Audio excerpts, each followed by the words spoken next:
Inua mikono yako tubariki.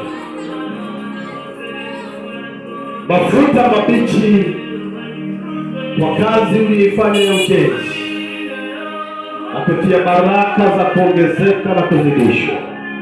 Familia yako Mungu aikumbuke, watoto wako Mungu awakumbuke, kizazi chako Mungu akikumbuke.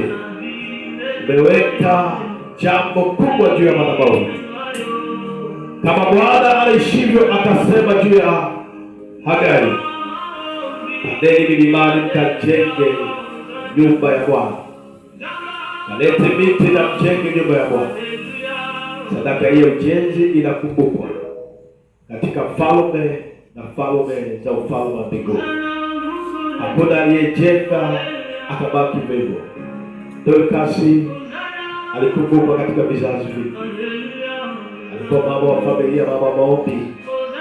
Endelea kulinda kanisa la Bwana, endelea kulinda kanisa la Bwana. Hata Daudi pia alipoweka mali zake kwa ajili ya kujenga kanisa, Mungu alifanya kwa miaka mingi, na uzazi wake ulikuwa mafanikio na baraka nyingi zikaonekana kwake. Iwe kwako na kwa familia yako na kwa watoto wako wa kiume na wa kike, katika jina la Yesu Kristo. Bwana akuongezee miaka za kuishi, ukaone watoto wako na watoto wa watoto wako na watoto wa ndugu zako, kizazi mpaka cha nne. Mungu akubariki katika jina la Yesu. Amen. Baraka hizo msaidie kuinuka. Pokea na wewe nafsi ya kujenga nyumba ya Bwana. Sema amina. Pokea na wewe katika jina la Yesu. Sema amen.